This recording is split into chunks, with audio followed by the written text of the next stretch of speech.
कर्पूरगौरं करुणावतारं संसारसारं भुजगेन्द्रहारं कर्पूरगौरं करुणावतारं संसारसारं भुजगेन्द्रहारं सदा वसन्तं हृदयारविन्दे भवं भवानी सहितं नमामि। कर्पूरगौरं करुणावतारं संसारसारं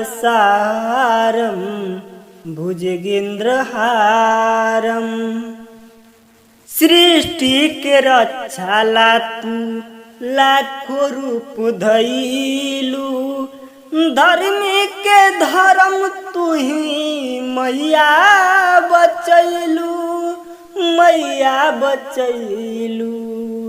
गुणगान तोहार करे भोले शंकर, शीश झुकावे सृष्टि के स्वामी। सदा वसन्तं हृदयारविन्दे भवं भवानी सहितं नमामि।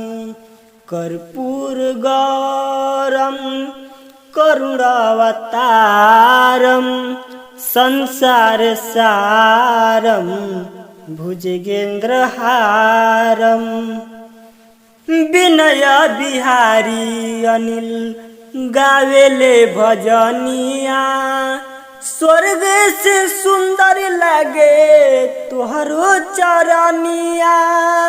विनय बिहारी अनिल गावेले भजनिया।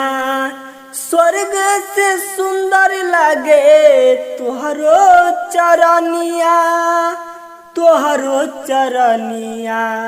चरनिया के धुरिया तोहार लागेला चंदन, उमर भर करे मन करी हम गुलामी। सदा वसन्तं हृदयारविन्दे भवं भवानी सहितं नमामि। कर्पूरगौरं करुणावतारं संसारसारं भुजगेन्द्रहारं। कर्पूरगौरं करुणावतारं संसारसारं भुजगेन्द्रहारम्।